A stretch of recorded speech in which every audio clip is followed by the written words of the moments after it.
Welcome everyone to my Division 2 Beginner's Guide 2024 edition. This is part 2 of this video series, and in the first part I discussed how to get to Endgame. It was all about reaching Endgame and give you tips on that. Today I'm going to be covering Endgame in its entirety. I'm going to be going over the SHD Watch, which you unlock at level 40. We'll be discussing specializations. I'll touch on builds as well, and I'll be giving you a full walkthrough to the Recalibration Station, the crafting station. We'll be talking about optimization, expertise, your library. We'll go on to end game modes, your end goal of the Division 2, and I'll also be discussing a watch mule, which you can do to speed up all of this process. So there's a lot packed into today's video. Could be quite a long one. I will link all the timestamps down below if you just want to skip to certain points.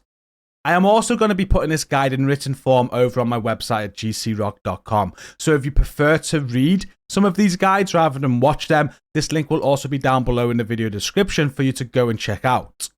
So let's get stuck in. Now, you've just completed the main campaign of the Division 2. You've gone to Warlords of New York for the expansion. You completed the Aaron Keenan manhunt, and you're rewarded with this watch. Just a side note here, if you don't have the expansion, your endgame experience is going to be completely different. There'll still be elements of this video that will be helpful, but not everything is going to be available to you, and it will be different. I highly recommend getting the expansion and getting to level 40 to get this watch and a lot of other stuff as well. So if you haven't done this, then just take from this video what you can.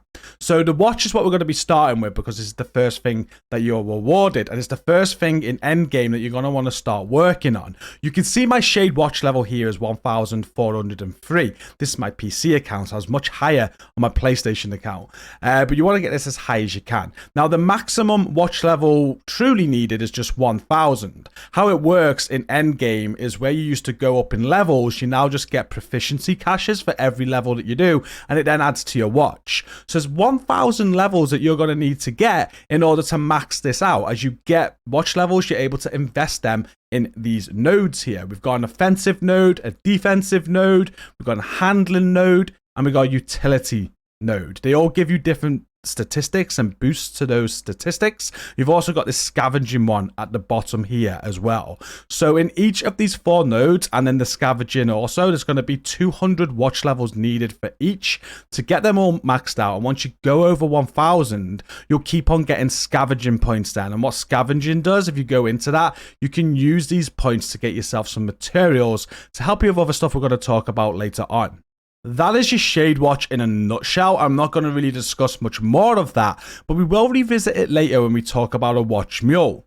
One of the other things that you're going to want to do as soon as you enter endgame is think about your specializations, because specializations are something that you would have recently unlocked just at the end of the DC campaign, and there's 6 specializations in total. We've got sharpshooter, survivalist, demolitionist, technician, gunner, and firewall. I'm not going to go through today how you unlock all of these additional specializations or anything like that. I'll be covering a whole separate video around specializations that will include all of that. But what you do need to know about them is that you want to get them all unlocked and then leveled up. You can see I've got sharpshooter, survivalist, and demolitionist all maxed out on my PC account. I still got some work to do on technician, gunner, and I've nearly done firewall. Now the reason for this is that when we get to builds, specializations do hold big value when you're creating builds, because if we go in and inspect one of them like demolitionist, there's loads of different perks here that you can spec into. Now you want to unlock points for every specialization to get these maxed out, so if you do use one of them, you can take full advantage of them. There's loads of different areas here. We've got weapon damage increase in the bottom left. There's some different sort of perks in the bottom right. There's some stuff to do with your skills. There's stuff that improve your specialization, and then there's stuff that change how medkits work and some other buffs at the top here. Every specialization kind of works the same, and you'll want to have a look at each one of these to match the perks that you want for the sort of builds that you make. But the most important thing, first of all, when you reach endgame, is just getting these unlocked and getting them all specced out, getting all the points needed to be able to do that. What's great is that you can kind of work on your specialization and your watch level all at the same time, because as you're gaining watch levels, you're going to be getting specialization points for whichever one that you've got equipped as you level up. I think it might be, I'm not sure exactly, I think it's 2 or 3 specialization points you get per level that you do. So you simply just need to earn XP. Now you can go about this any way that you want, but if you are a new player to the game and this is your first end game experience, what I highly recommend that you do is focus on control points. Now from the map menu where we are now, we have some global settings that we can go into, and with control points, if you increase your global difficulty to challenging or higher, depending on what you want to do, you're gonna get a mod or blueprints unlock every single time you complete one.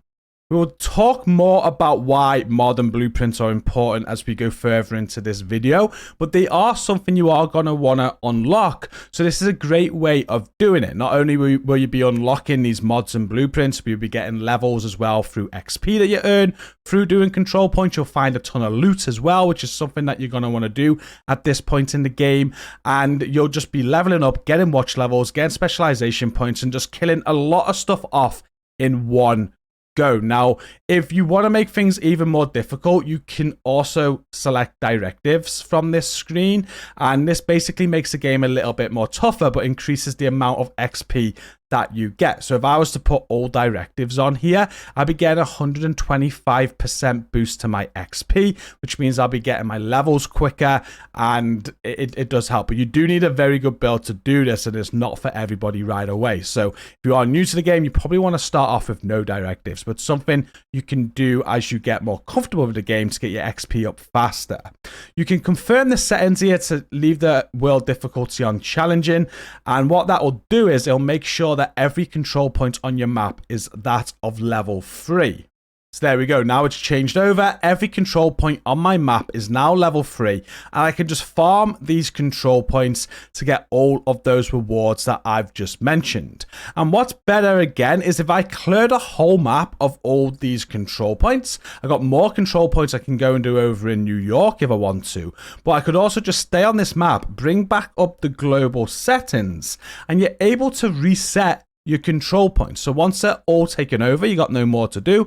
Just come here, reset them, and you can go again.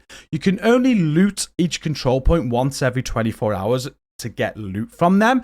However, you'll still get rewards, doesn't matter how many times you do these control points in a 24-hour period for XP and the mod and blueprint unlocks. This is not the fastest way to earn XP though. I'm only recommending to do it this way if you do need to unlock blueprints and mods, because it's something you're going to need to do. It just makes sense to get right at it right at the start of endgame, really. But if you are a returning player, you've already got all your mods and your blueprints, you're just looking for XP to get your SHD Watch level up a little bit more, well, the best way to go about that is just by doing open world activities. You can see here, we've got a couple here. We've got a convoy, we've got an elite patrol. You can find open world activities all around the map. There's hostage rescues, there's propaganda broadcasts, there's all sorts. Going from open world activity to open world activity, especially with directives turned on at a higher difficulty, is going to reward you the fastest XP if that is all you are after. Another thing that you're going to want to focus on as soon as you reach endgame is just getting yourself a build put together, because without a build, things are going to be much difficult than they need to be. So if you can just get a nice quick build put together, you'll be able to increase the difficulty a little bit quicker, maybe even turn on some directives to get that extra XP. So what I'm going to do now is show you a quick simple DPS build that you can throw together, which a lot of people are using right now, but I will be covering builds in their entirety in a separate video, because we could talk about builds for a long time. So I'm going to do that separate and include many different examples in that video. If you want to see that, there's going to be a beginner's guide playlist in the video description. Go and check that out if you want to learn more about builds. But this one here is a very easy one to put together. It's a striker all red DPS build. This will pretty much do you for any content in the game if you're running in a group that's helping you or anything like that, and you just want to farm for a striker mask, you want to farm for a striker backpack, striker gloves, and striker chest piece. On these pieces, they're all going to have the same rolls on them. They'll all come with weapon damage. You want to roll critical hit damage as an attribute, and where a mod slot will fit in, you just want to throw a critical hit damage mod if you have them.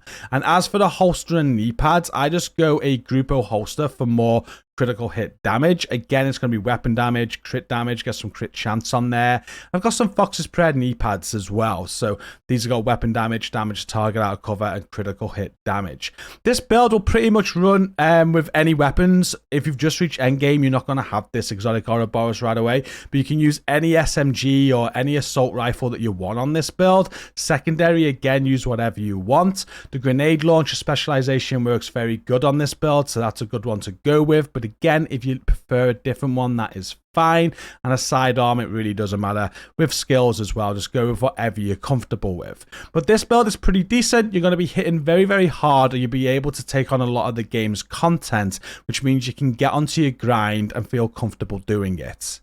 In fact, before you even start this control point grind that I mentioned, I would head over to Countdown if you do have a build in mind, because this is the best way to get a build put together as quick as possible. From the map screen, we can bring up the targeted loot menu here, and you're able to select what brand set or what gear set or what item, weapon item that you want to farm for while playing this mode. And a ton of loot drops inside of it. You'll be picking up so much loot. You'll get what you're looking for very, very quickly, and you'll be able to piece together whatever build that you want to, really. So do use Countdown if needed, just to put a quick build together before you get onto your grind. It's very easy to play. You can matchmake, so you can play solo. Most people know what they're doing now as well. It takes about 15 minutes to get in and out, and as I said, you get a ton of loot for playing it. We're going to move on now, and I want to discuss recalibration, crafting, optimizing, expertise, and your library. You're at the base of operations, and you can find all of this stuff that I've mentioned just here. We're going to head to the recalibration station, and in here we've got loads of different menus. So we're going to go through this now, explain how it all works. We're going to start with the recalibration library. Now, while you're playing and you're leveling up, you're getting your specializations leveled up, you're getting more watch level, you're going to be getting loads of loot. Now, with your loot, when you're managing it and you're deciding what you want to keep and what you don't want to keep, you can store things in your stash, and then you can either sell stuff that you don't want, or you can dismantle it for materials. Before you do that, just think about this recalibration library. We're going to be discussing the recalibration station next, but this is very important in order to be able to recalibrate, because you want to basically move stats of gear that you get. So whether it be weapons or gear pieces, you'll be moving stats off of that and putting it into your library. I've got a maxed out library myself, and that is your aim. You want to max out every single attribute that is in this library, from your weapons to your gear pieces. If I just go into rifles here, you can see that you've got core attributes, and we've got talents as well. So if I was to pick up a rifle that had a talent on it that I didn't have stored in my library, it would let me know. I'd be able to come in here and I'd be able to transfer that talent from that rifle that I had and store it in my library. That will dismantle the rifle, but I'll have that talent in my library then. So when I want to come to the recalibration station later, I can then use that talent to put it on another piece of gear or another weapon. So whenever you do have a full bag and you're ready to get rid of it all, just come to the library and make sure you're storing everything that you need to or you need to improve on. If we have a quick look at like the gear pieces, so the masks here, we'll have a look at the core attributes. You'll see that I've got the max level on each one. Sometimes you might not get these max rolls, but you might just get, I don't know, 2/3 of the way. If it's the maximum you've got up to that point, it's still worth transferring it over, because if ever you do need to roll that onto another piece, at least you've got it there to do it. And then when you get a better piece further down the line that improves the score a little bit more, you'll then just roll it over to keep on improving it until you've maxed out every single attribute of that piece. Core attributes and attributes work exactly the same. You're just looking to get max rolls on pieces of gear that you don't need so that you can then go and get rid of that gear by rolling those attributes into this library. And you just want to keep an eye on that every single time you've got gear or weapons that you no longer need, just so that you're maxing this out and you're in a position where whenever you need to recalibrate, you've got all of the max rolls, if you've got any talents that you need. And that then takes us on to the recalibration station. So I'm going to come into this now. When we go here, you can see again, we've got this format where we've got weapons and we've got gear pieces. And what the recalibration station does, it enables you to make an adjustment to a weapon or a piece of gear. So we're going to go into assault rifles. And let's just take this ACRE that I've got here. It's an assault rifle I like to use. You've just found this, for example. You want to use it. It's got assault rifle damage on it, health damage. I've got damage target out of cover. And you can see I've got strained on it. This has already been modified, and I put strained on it. Strained is a talent that I like to use on assault rifles. So that's why I've done that. And the one that I picked up already came with damage to target out of cover as an attribute, which is a talent that I want. So the idea here is that you're going to farm for weapons or gear that you want, and you're going to have in mind what attributes and talents you want on that weapon or piece of gear. And once you've got pretty much everything, you can make one roll and one roll only in the recalibration station to make it perfect.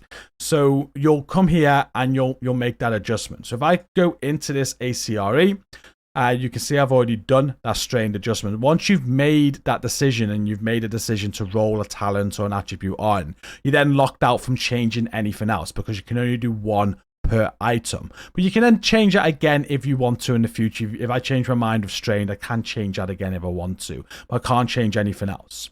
Now, if we click on that, you can see the replacements here, all the different talents that I can roll onto this weapon. I've only got these available to me because I've rolled them into the recalibration library that I spoke about earlier. So that's why that library is important. So I'll roll into that to have these options available when it comes to recalibrating. And I'm able to put any talent that I want on this weapon.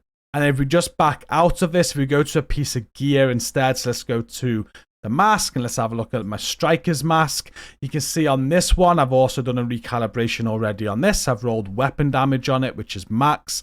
So when I originally picked up this piece, it came with max critical hit damage, and the weapon damage wouldn't have been max. It would have been of a lesser value. So I had one roll that I could do to improve this piece. If I go into weapon damage, it'll give me the replacements I'm able to replace it for. As a core attribute, that is always weapon damage, armor, or skill tier. As a secondary attribute, you'll have a lot of other attributes available to. Let me find a piece that has a secondary attribute so you can see that. If I scroll down and we have a look at this Hunter's Fury piece here, you can see I've rolled a secondary attribute. And if we go on that, you can see all the different options that I've got.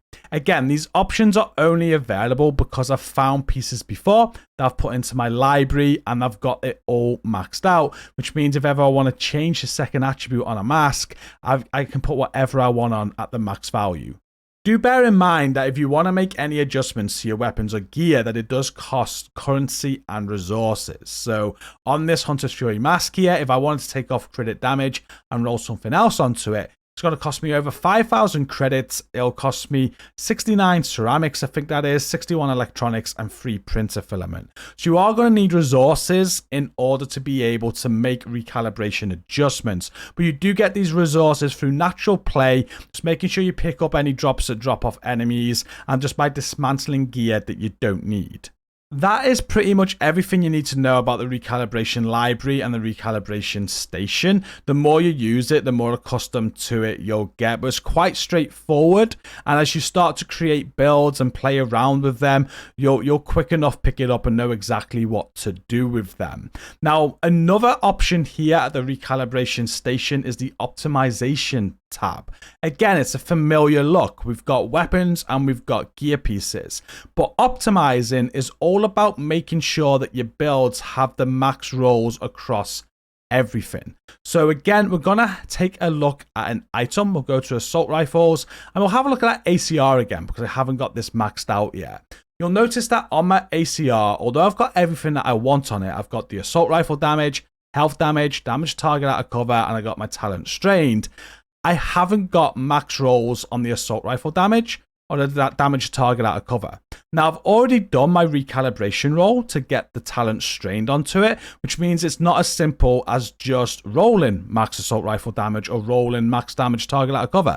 I've now got to optimize these because I've already used my recalibration roll, and this is where I do that. So I'll come into the optimization, I'll click on assault rifle damage, and it'll show me what I can get that up to. So it's currently 9.6%. The next optimization that I do on this will take it to 11%.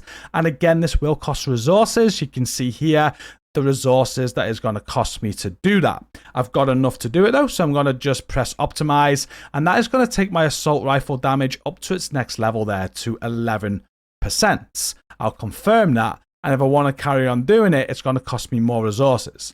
This time, it's going to take it from 11% to 12.3%. Again, I've got the resources there that enable me to do that. So I'm going to do that. I'm going to keep on doing this as long as I've got the resources to get me all the way to max weapon damage. However, as you can see, I've now ran out of one of the resources. I'm unable to do the next roll. It is pretty costly. So there's a lot of farming involved in order to be able to fully optimize your builds, because this is just one item. You're going to have a secondary item, a sidearm, and you've got your 6 gear pieces as well that you're going to want to do. So there's a lot of grinding needed in order to optimize, but when you get to that point in the game, it is a good way just to make sure everything is mid-maxed. And finally, we have the expertise menu. The expertise is a system in Endgame which enables you just to make yourself even stronger. So you got your watch level that we've already discussed. Once you get to watch level 1000, you'll get all of the max boosts off of that. You've got your gear and builds that you can create and getting all the right attributes and talents that you want to get the exact build that you want. Then optimize it to get it all maxed out to make that as strong as it can be. And then finally, you have the expertise level of certain items and gear pieces, which you can then work on to further enhance it.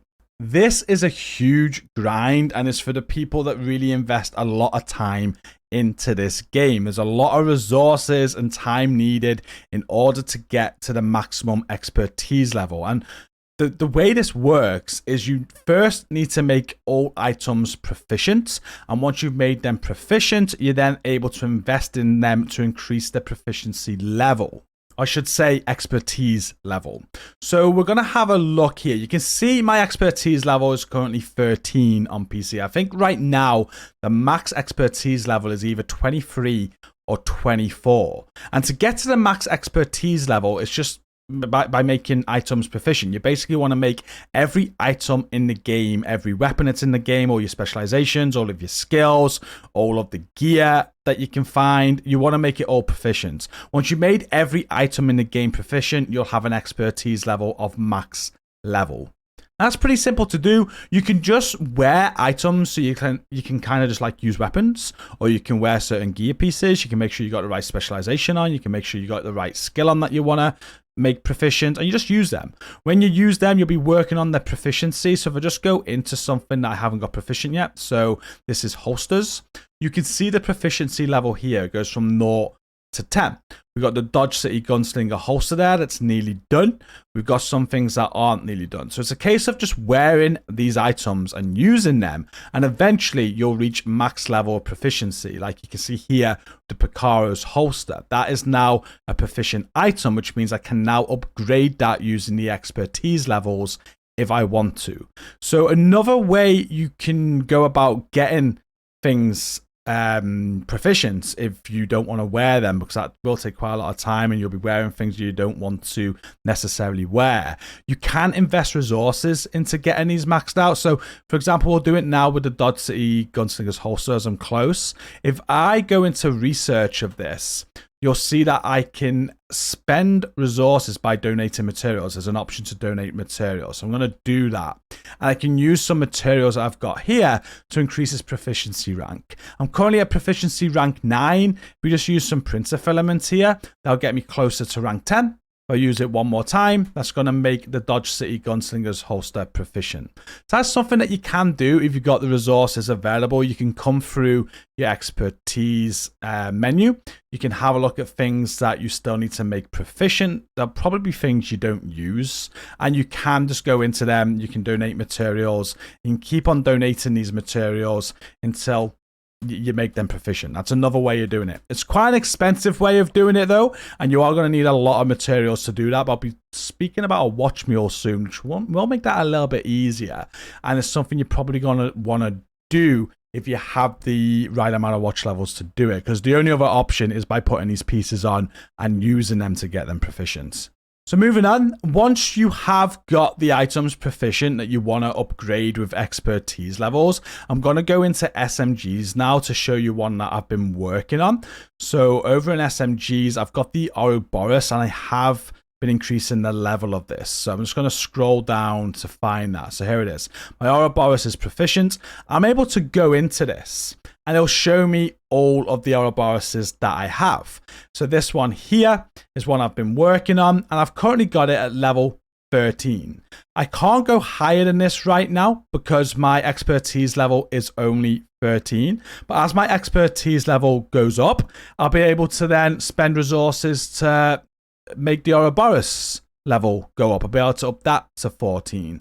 And it does cost a lot, but for each level on weapons, it gives you 1% weapon damage. So expertise is really worth it. Imagine being at max expertise level. Again, I think it's 23 or 24. Let's just say it's 24. If I have max expertise of 24 and I'm then able to put all of that into a weapon that's proficient, I'll get an extra 24% weapon damage from it, which is a huge increase. It does come at a huge cost though, and you are going to need to farm a lot of resources in order to do that. And as you go further, the further you go, the more exotic components you need to do those upgrades. We can have a look at the next upgrade required here. My grade level is 13, but to get it to 14 for the extra 1%, I'll need 36 of that flag resource there. Sorry, 18. I'll need 8 of that report icon there, and I need 4 exotic components just for the one upgrade. And every single time I do this, those resources will increase in what they want you to spend to do the next upgrade. Good news on this though is at the time I'm making this video, we're about to have a health update on the Division 2 where all of this is going to be a little bit cheaper and easier to do. I think that's due in February of this year. So once that update goes live, all of this will still be the same, but it will be a lot cheaper. And one more thing I just want to have a look at here is gear pieces. These work a little bit differently. So if we go into a gear piece, rather than weapon damage, which is what you get with the weapons that you increase the expertise on, if I was to increase this Coyote's mask here, I'm going to get extra armor on my build. So currently I've not even started working on this Coyote mask. I can take it all the way up to expertise level 13 if I want to. And just to take it to expertise level 1, they are the resources that is going to cost me. I'm just going to upgrade that. And when I upgrade it, it'll take those resources away from me and it'll turn this Coyote's mask into grade level 1, which gives me that 1% armor.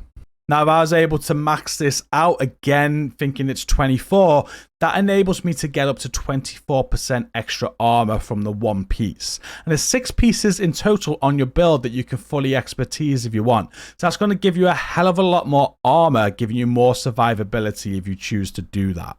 But one final thing worth mentioning is that each item is treated individual. So if I had multiple Coyote masks, say across separate characters, I would need to work on both of them. By putting expertise into one Coyote's mask, it isn't going to change the other one. So just keep that in mind. If you are using multiple builds that are using the same gear pieces, it's worth having them all on one character, so you only have to invest in them the one time. Because if you have them across different characters, you'd have to invest in them 2 times to get them both maxed out. And one thing I did miss while I was covering how to make things proficient, from this menu, you can donate junk that you no longer want, and it will go into helping make things proficient. So when you are going about your grind, you're picking up loads of gear, you've sorting your library out, and your library's done, you got nothing else that's going to go into your library, but you're still left with a load of junk. Before you sell it or dismantle it, you can just donate all junk into your expertise station. It doesn't give you a ton of proficiency on the items that you need to make proficient, but it will help towards that. So just make that part of your routine whenever you do have a full bag of junk. What I normally do is when I've done my grind, I need to come and do some inventory management. I'll check out my recalibration library. It will show you arrows wherever anything can be improved. If I've got nothing there, what I'll then do is move on to my expertise and I'll donate all my junk there. Once I've done that, if I've still got junk left over, that is when I'll either sell it or dismantle it. And that's your recalibration station. Now, what I want to move on to next is the crafting station, which is just across the corridor here.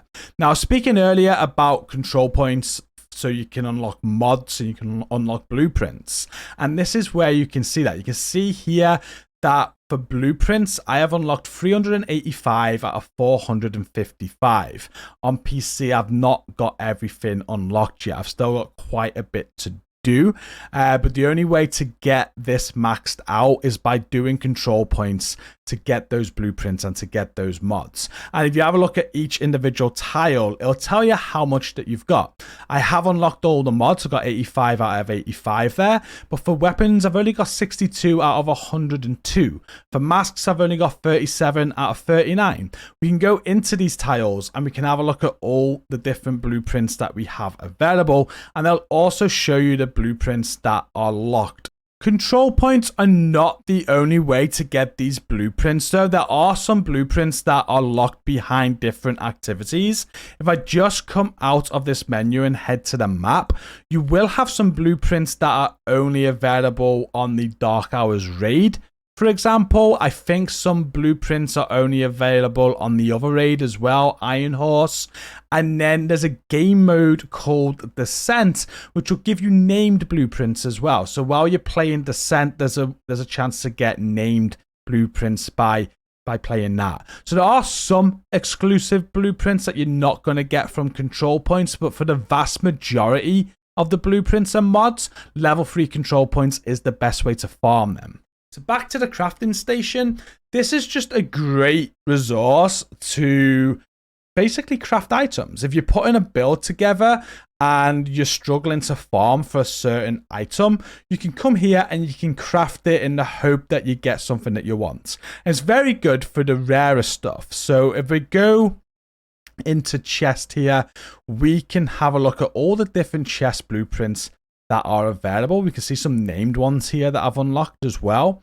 And let's just say I wanted to craft a Lengmo chest piece. I wanted a certain talent on it. I wanted certain attributes to drop on it. But for whatever reason, on my grind, it just was not dropping. I was playing Countdown over and over, and I was struggling to get the Lengmo chest to drop with what I wanted.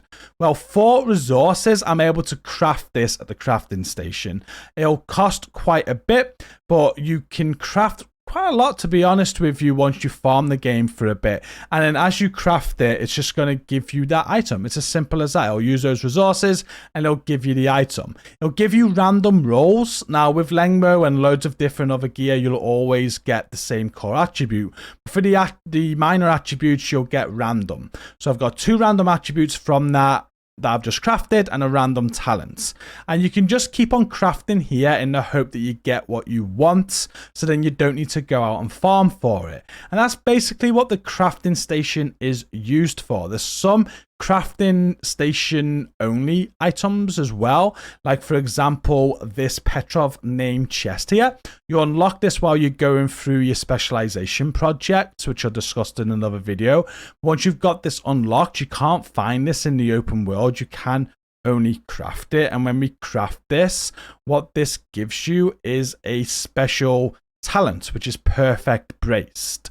So the only way to get this is by crafting it, and there are a couple more items like this in the crafting station. You've also got a ammo dump holster here. Again, this is unlocked by doing the specialization, so I might not actually have it yet on PC, but there it is. It's locked at the minute, but there's the ammo dump holster, and there's also improvised gear.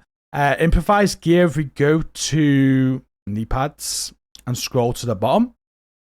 What improvised gear is, it's an item that doesn't come with a brand set, so it has no brand set bonus or anything like that.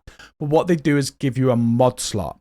Mod slots are generally only available on masks, chests, and backpacks. But if you wanted to add mods to gloves, knees, or a holster, you'd craft an improvised piece. You'll lose a brand set bonus, but you'll have space for an additional mod on the build.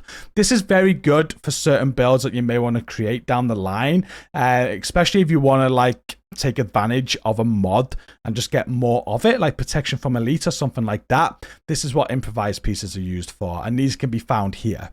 And finally, you'll also notice that there are exotic blueprints available to you. When you unlock an exotic, you can get the reconfiguration blueprint from an Ainara.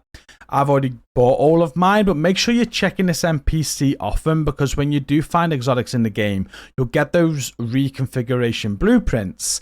And when you come to the crafting station and check out your exotic blueprints, you're able to reconfigure what you've got. Now, not at the point of making this video is it available yet, but in that patch I mentioned earlier in February, it's gonna become a thing where you're able to reconfigure exotics, and the third minor attribute on that exotic can change. It's something that's available right now on some exotics, but not all of them. It's going to be all of them in the future. So this is something that you're going to want to do. So let's just say, as an example, I've got the capacitor. I've found that, and I want to reconfigure it because I want to change the third attribute. Now, at the minute, capacitors always come with assault rifle damage, damage to armor, and health damage. I want to take health damage off it, and I want to get damage to target out of cover. I'll use the current capacitor that I've got. I haven't got it on me, so I can't show it you right now, but I'll click on the capacitor here on the blueprint. It will allow me to donate my current capacitor to dismantle that to create a new one. And then that's going to give me a random third talent. It'll always come with assault rifle damage and damage to armor, but then that random third talent, I'll keep on doing this until I get the attribute that I want, which is normally damage a target out of cover.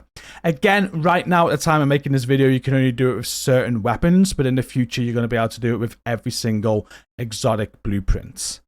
I appreciate that we've just been through a ton of information. I kind of bombarded you with it. I hope it made sense though, and I covered as much as you need to. But that is pretty much everything you need to know about the crafting station, recalibration station. And one thing you would have noticed is that you're going to need a lot of resources in order to use all of that. Everything costs resources. So once you run out of resources, you're going to go back out and refarm them.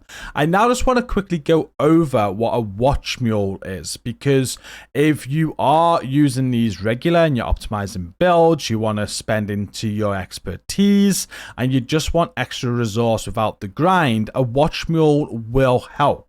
The only problem with this is that you want a very high watch level before you can make a watch mule. So focus on your end game with what we've just discussed in today's video. You know, level your watch up, level your specializations up, and just keep on grinding the game. Once you reach a watch level, I'm going to say minimum 1500 is where you want to create a watch mule, but the higher the better. The more shade levels you have, the more it's gonna work for you. You're able to create watch mules to give yourself free resources. So we're just back on the watch screen here.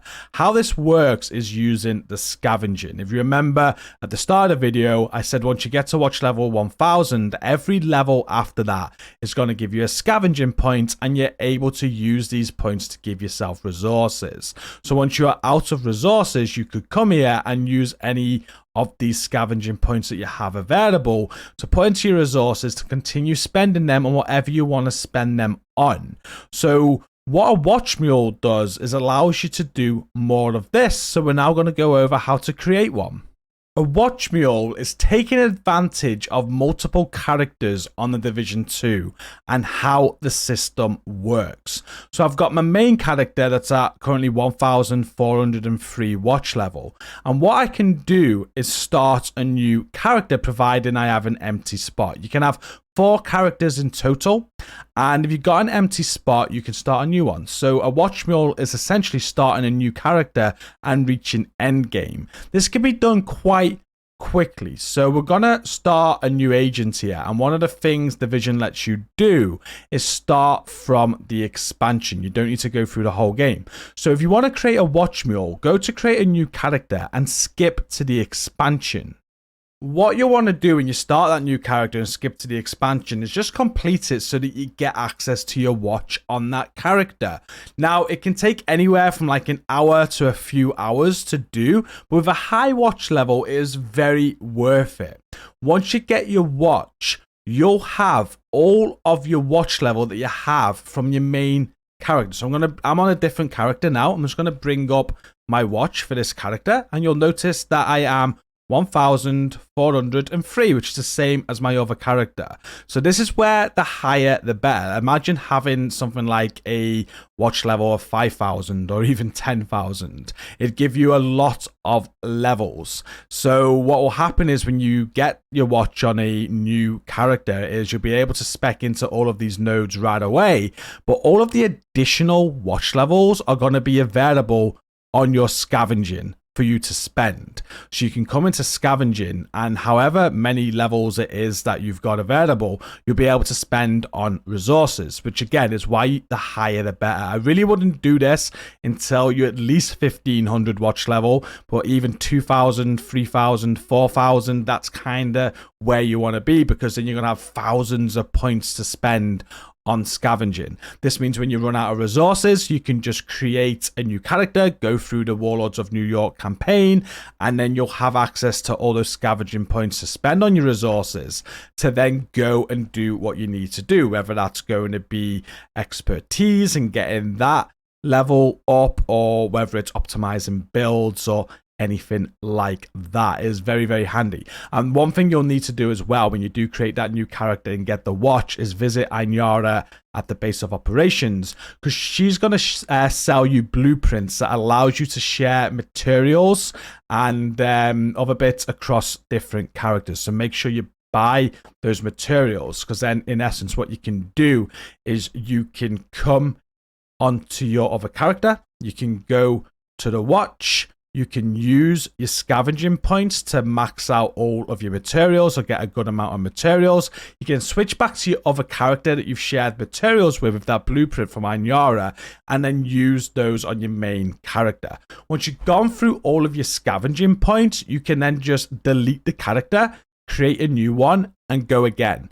With a high watch level, this is the fastest way to grind materials, and it's definitely going to be the fastest way to work on your expertise if you want to get that to the maximum level available. And there we have it. That's pretty much everything you're going to be focusing on when you reach endgame in the Division 2. And then obviously there's all the different activities and game modes, which is what we're going to end this video on. So once you do reach endgame, if we just start with seasons, you are going to unlock the ability to take part in these.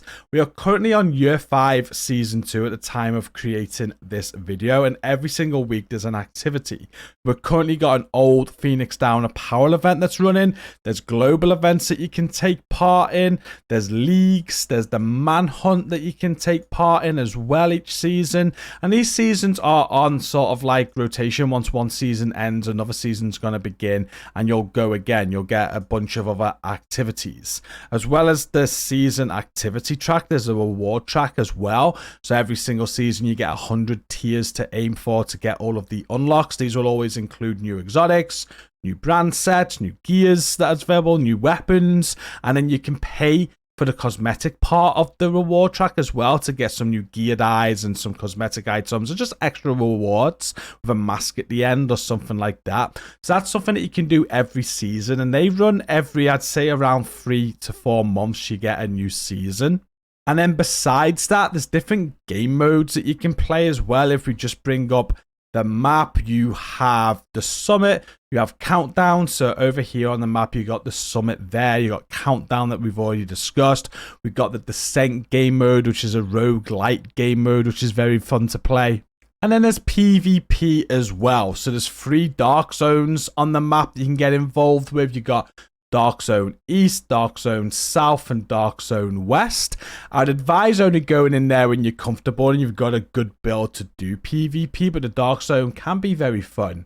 And on top of that, you also have the conflict mode. So from your map screen in the tab at the top, you can quick play or play conflict, which is a 4v4 team-based activity. I've never done this on PC. You can see I'm only at level 1 here. But yeah, that's another game mode you can play if you enjoy PvP and work on getting your level up and getting rewards from that. The toughest PvE related content in Endgame is going to be the 2 raids, the incursion, and legendary missions. And I'd say this is kind of like your end goal in a way. You want to be able to complete all legendary missions, complete the raids, complete the incursions, get all of the exclusive weapons and items that are locked behind them. And once you've completed them, you've completed the most difficult content in the game. Hopefully down the line there'll be more raids and incursions added as well, and that's basically what your aim is in Endgame. You want to get yourself powerful enough and the right builds in order to tackle this content. As a solo player, this content can be very difficult. Now the 5 legendary missions that are on the game are very much doable solo. It's a very big challenge solo, but you can do it. But in terms of the incursion and the raids, you are going to need a team. So if you are a solo player, I highly recommend that you come and join our community, because we have built our community off the back of helping agents on the Division with this tough endgame content. So if you need help with raids or the incursion, make sure you come and join us. We'll help you with all sorts as well. If you just need general advice, you want to ask questions or just meet people, it's a great place to be. But most importantly, when you are ready, you're ready to take on that raid, you got the right build for it and that incursion, there's teams in our community that are going to help you complete it and to get those exclusive rewards. And that is it. That is the Division 2 Endgame in 2024. I know there's a lot of information I've shared today, so I really do hope that it's come across and you've learned something from it. If you did have questions, if it has been helpful, please do hit like on this video to support it, subscribe for more content, and make sure you come and check out that community, because it's going to be very, very helpful for you if you are looking to take on all of this endgame content. Well, thank you so much for watching. There are going to be other videos that I'm going to be creating for the Division 2 in 2024. Just go down to the video description. There's a beginner's guide playlist there that's going to have it all in. I'm also going to include a link down there to the written guide on my website at GCROCK.com. Thanks for watching this though, and until next time, stay safe and peace out.